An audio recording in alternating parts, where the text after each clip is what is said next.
Efendim selamlar. Düşmüşler salonuna hoş geldiniz. Umarım keyifleriniz yerindedir. Yeni bir mitoloji videosuyla tekrar bir aradayız. Bugün Narsissus ya da Narkissos'un yaşamına bir göz atacağız. Dilerseniz hemen başlayalım. Tekrar hoş geldiniz. Buyurun birlikteyiz. Efendim Narkissos, su perisi Leriop ile nehir tanrısı Kefisos'un oğludur. Aslında özünde bir tecavüz hikayesidir ne yazık ki. Bu Yunan panteonunda biliyorsunuz zorla birlikte olma durumu ne yazık ki çok defa karşımıza çıkabiliyor. Fakat hikayemize dönecek olursak Narkissos doğar doğmaz o üzerinde bir aura taşıyan, parlayan bebeklerden birisidir. Ve bu sebeple de annesi biraz endişe duyarak hani bizdeki çocuğuma nazar değmesin endişesine benzer bir endişeye kapılarak meşhur kör kahin Tiresias'ın kapısını çalmaya karar verir. Efendim aslında kör kahin Tiresias'ın da hikayesi ilginçtir. Zeus ile eşi Hera bir gün bir iddiaya girerdiler. Seks anında kadın mı daha çok zevk alır yoksa erkek mi? Hera erkeklerin daha çok zevk aldığını düşünür. Hani belki kocasının bitmek bilmeyen aldatma hikayelerinden yola çıkarak böyle bir düşünceye kapılmıştır. Zeus ise kadınların daha çok zevk aldığını iddia eder ve ikili bir sonuca varmak için hani şimdi nasıl olduğuna girmeyelim konuyu dağıtmamak adına fakat hayatının bir döneminde kadın olarak da yaşamış olan Tiresias'ın kapısını çalmaya karar verirler. Efendim şimdi tabii hem kadın hem erkek olarak yaşadığı için bilse bu bilir derler ve kapısını çalarlar. Tiresias'ın ise cevabı nettir. Kadınlar 9 kat daha fazla zevk alırlar seks anında. Hera tabii hemen orada iddiayı kaybettiği için öfkeye kapılır ve Tiresias'ın gözlerini kör eder. Zeus ise adamcağıza acır ve ona ikincil bir görü sunar. Kehanet yeteneği.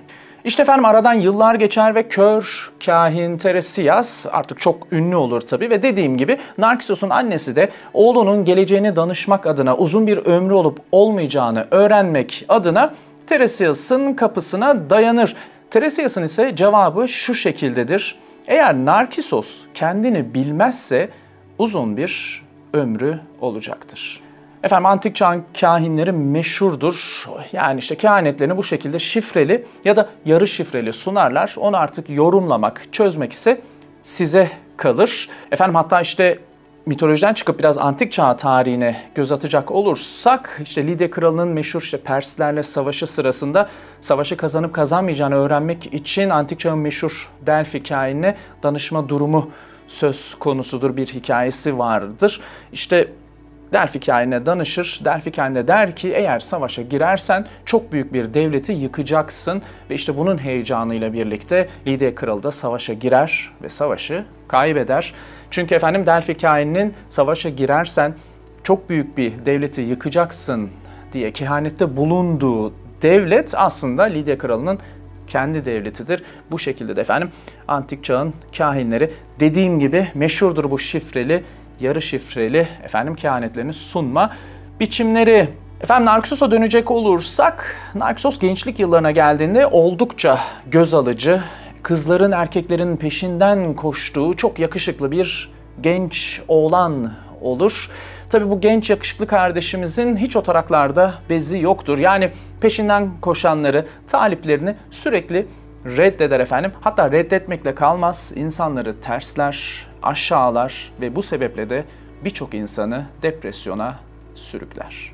Ve efendim bir gün Narkissos ormanda gezinirken peri kızı Eko'nun gözlerine takılır ve peri kızımız tabii Narkissos'u görür görmez ona aşık olur. Fakat bu kızımızın bir kusuru vardır, konuşamamaktadır. Daha doğrusu şöyle, sadece kendisiyle konuşulduğu zaman yanıt verebilmektedir. O da sadece kendisine söylenen sözcüklerin son kelimesini tekrar ederek. İşte böyle ormanda gizli gizli Narkissos'u izlerken peri kızımız, oğlanımız izlendiğini fark eder. Kim var orada diye seslenir. Yanıt olarak orada sesi gelir. Kimsin der oğlan, kimsin cevabı alır. Çık ortaya der, ortaya der karşı taraf. Gel buraya diye bağırır ve buraya der ses. Ve sonunda Eko saklandığı yerden çıkıp oğlanın üzerine atılır. Fakat oğlan peri kızımızı ittirip başından defolup gitmesini söyler. Kızı aşağılar ve hızla oradan uzaklaşır. Efendim peri kızımız aşk acısından günlerce, haftalarca ormanlarda, vadilerde oradan oraya sürüklenir. Zamanla bedeni solup gider, havaya karışır ve geriye sadece bir ses olarak kalır. Narkisos bu şekilde taliplerini reddederek yaşamına devam ederken bu talipler artık bir yerden sonra çılgına dönerler ve tanrılardan adalet isterler. Narkisos'un da tıpkı kendileri gibi acı çekmesini, tıpkı kendileri gibi peşinden koşup da asla kavuşamayacağı bir aşk tutkusuna kapılmasını dilerler. Ve hem ilahi adaletin hem intikamın tanrıçası hem de kibirin cezalandırıcısı Nemesis devreye girer. Ve Narkisos yine bu şekilde bir gün ormanda gezinirken nehir kenarına gelir ve susamak için suya eğildiğinde sudaki yansımasında kendisini görür ve o anda kendisine aşık olup orada öylece kalır. Suda gördüğü yüze bakmaktan kendini alıkoyamaz. Gözlerin, kaşların, dudaklarının güzelliği karşısında büyülenmiş, yemeden içmeden kesilmiş bir vaziyette kendisine bakarak tarifsiz bir hisse kapılır. Suda gördüğü kişiyi delicesine arzuluyor fakat bir yandan da büyük acı çekiyordur. Kendisidir aşık olduğu, hem sahip olduğu hem de asla sahip olamayacağı. Nehir kenarından ayrılmadan öylece kendisine aşık bir şekilde kendi yansımasına bakarak günlerce orada kalır Narkisos ve yavaş yavaş eriyip gider oracıkta. Kendisine aşık, kendisine bakar vaziyette toprağa, nehire, kendisine karışır. Narkisos'un eriyip giden bedeninden çiçekler doğar. Bu çiçeklere onun adı verilir. Narkisos, Türkçesiyle Nergis çiçeği. Hikayenin Ovidius versiyonunda son bir detay vardır benim çok hoşuma giden. Der ki Narkisos öbür tarafa gittikten sonra da Ölüler Diyarı'nın nehri Styx'in sularında kendisine öylece bakar dururmuş. Tabi bu hikaye yine yüzlerce yıl boyunca birçok ozan, sanatçı, yazar tarafından tekrar yorumlanmıştır. Hatta bir versiyonda Amenias isimli bir erkekten bahsedilir. Yine Narkisos'un taliplerinden birisidir. Ve yine tabi Narkisos tarafından reddedilen, aşağılanan, terslenen taliplerden birisidir. Hatta hikayenin bir yerinde Narkisos Amenias'a bir kılıç hediye eder ve bu kılıcı alan Amenias Narkisos'un kapısına dayanır ve bu kılıçla birlikte intihar eder ve ölmeden önce de tanrılardan adalet ister ve hikaye az önce size anlattığım şekilde devam edip aynı şekilde son bulur. Pausanias versiyonu ise biraz daha farklı bir yorumdur. Pausanias Antik Roma döneminden bir bilgin coğrafyacı yazar. Der ki aslında Narkisos'un ikiz bir kız kardeşi vardır. Ve bu kız kardeşi ne yazık ki erken yaşlarda hayatını kaybeder. Kız kardeşini çok seven, onu çok özleyen Narkisos bir gün ormanda gezinirken nehir kenarına gelir ve sudaki yansımasında kendisini değil kız kardeşini görür ve onu çok özlediği için oradan bir türlü ayrılamaz ve orada kalıp zamanla toprağa karışır ve yok olup giden bedeninden de zamanla topraktan nergis çiçekleri ortaya çıkar. Bu hikayenin tabi Pausanias'ın mitolojik hikayeyi daha rasyonel bir zemine oturtma çabası olduğu düşünülüyor. Dediğim gibi yüzlerce yıl boyunca birçok sanatçıya resim, heykel, edebiyat, kurgu karakter, sinema, müzik birçok sanatçıya, sanat eserine ilham olmuştur Narkisos. Edebiyatta en bilineni biliyorsunuz, ilk akla gelenlerden birisi diyelim daha doğrusu, Dorian Gray'in Portresi, Oscar Wilde'ın meşhur kitabıdır. Elimde de güzel bir versiyonu var. Şöyle bir göstereyim. Tabii Dorian Gray'in birçok versiyonu var. Burada da açıklamalı ve sansürsüz basım olarak başlıklandırılmış. Sansürlü, sansürsüz, daha sansürsüz, en sansürsüz şeklinde birçok versiyonu var. Ben bu baskıyı çok seviyorum. Birkaç sebebi var. Birincisi daha önce konuşmuştuk. Bu kapak tasarımı, kitabın görüntüsü benim çok hoşuma gidiyor. Fakat onun dışında önemli olan şu açıklamalı notlar kısmı. Tıpkı Sherlock Holmes videosundaki baskı gibi aynı format. Yani kitabın içerisinde birçok not söz konusu. Sayfanın sağında, solunda birçok not var. Dorian Gray'in portresiyle ilgili, Oscar Wilde'la ilgili ya da dönemin tarihiyle ilgili birçok not söz konusu. Yine bu notlara bağlı olarak çok güzel görseller, fotoğraflar, resimler var. Bu anlamda çok güzel bir baskı. Benim sevdiğim bir kitap ki zaten Oscar Wilde'ı ben çok severim efendim.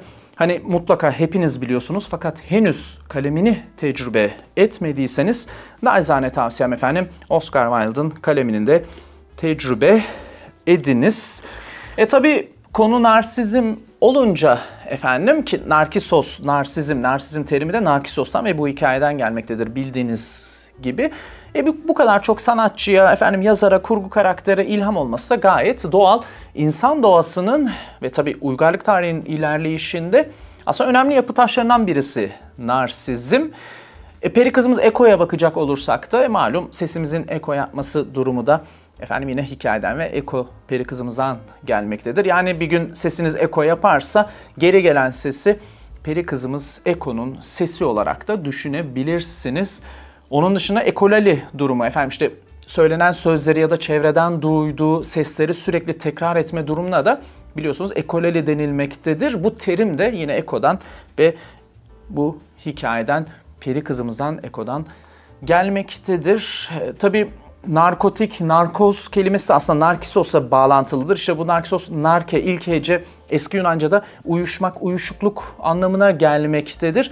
Bunun da tabii hikayeden ziyade işte antik dönemlerde bu nergis çiçeğinin kokusunun veya kendisinin uyuşukluk, uyuşmaya sebep olduğu ile ilgili bir durumdan geldiği söyleniyor. Tam tabii etimolojik olarak hikayeyi yanlış da şu an size aktarıyor olabilirim ama narkotik, narkoz kelimesi yine narkisos'la en azından bağlantılıdır diyerek son bir not düşmüş olalım.